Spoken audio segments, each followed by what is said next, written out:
We are joined now exclusively by Senator Elizabeth Warren. Senator Warren, thank you so much for waking up early with us. We know you had a very late night. We appreciate it.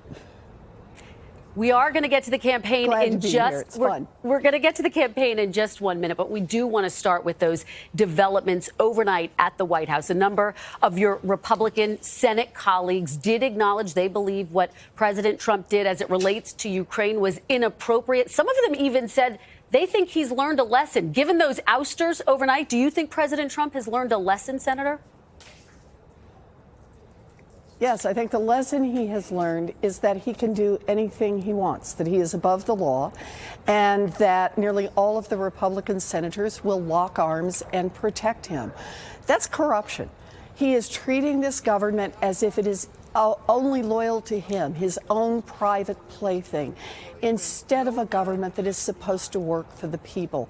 This is a problem, and this means that in this upcoming election in 2020, this is going to be one of the biggest contrasts we draw between the most corrupt administration in history and that we're going to be out there fighting for the people. I have the biggest anti-corruption plan since Watergate, and wow, do we need it. Very quickly, if you become commander-in-chief, don't you want to have the right to hire and fire whomever you want? Of course you have the right to hire and fire, but come on, no one is fooled. He didn't just say, oh, here's someone who isn't doing his job well. This is about retribution. This is about payback. And there's nobody in this country that's fooled by that. In fact, Donald Trump himself probably wouldn't even try to hide it. That's not the kind of government we want, because that's a government then that just says everyone's pledged loyalty to the person who sits in the White House. That's not what the Constitution says. The Constitution says no one is above the law, not even the president, and that we are a nation that is committed to rule of law. When someone comes forward and offers the truth, then they should not be fired for it. Senator, let me ask you about the debate, if I can, very quickly. At the end of the night, you seem to indicate some frustration that you didn't get your message out. Are you concerned that you are not reaching voters at this crucial time? Oh, no. I was asked about what I would have liked to have said that I didn't get to say. And really, it's about how I've spent my whole life. You know, I wasn't in politics until pretty recently. And I've spent my life studying why families go broke. And what I love about running for president is I get to talk not just about how the middle class has been hollowed out and working families have been crushed and students are getting run over by student loan debt and the poor are being left behind. I get to talk about how we can fix it. There are so many things that we could do. That's why I have so many plans, but things we could do to make this country work, not just for a handful of folks at the top, but to make it work for everyone. Senator, the latest NBC News Wall Street Journal poll shows that right now in your own neighboring state of New Hampshire, you're trailing in third place after a third place finish in the Iowa caucus. If you end up third in the state, what is your path to the nomination?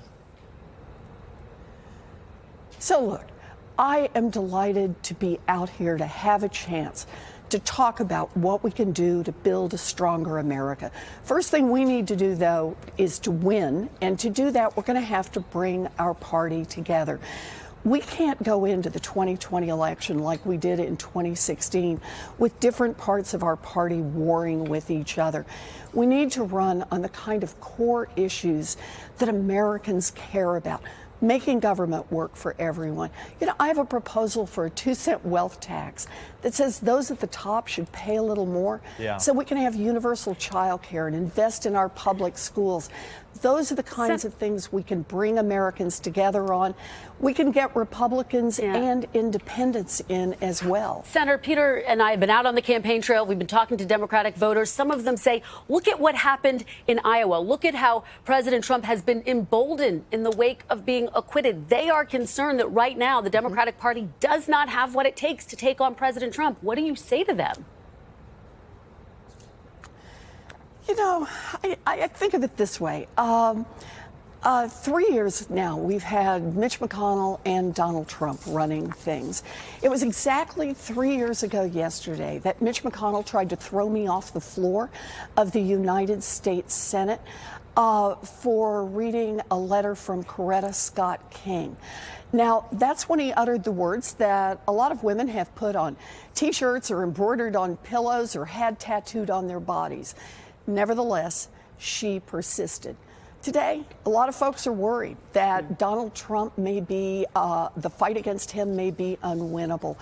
I've spent my whole life winning unwinnable fights to get a consumer agency to protect families from big banks, to hold corporate executives accountable, got the CEO of Wells Fargo fired, and to take on a popular incumbent Republican in Massachusetts and beat him. The way I see it is a lot of people are going to say unwinnable right up until we get in the fight. We persist and we win. All right, Senator, can be done. Senator Elizabeth Warren, thank you so much for joining us. I'll be out there in New Hampshire. Look forward to seeing you. Really appreciate it.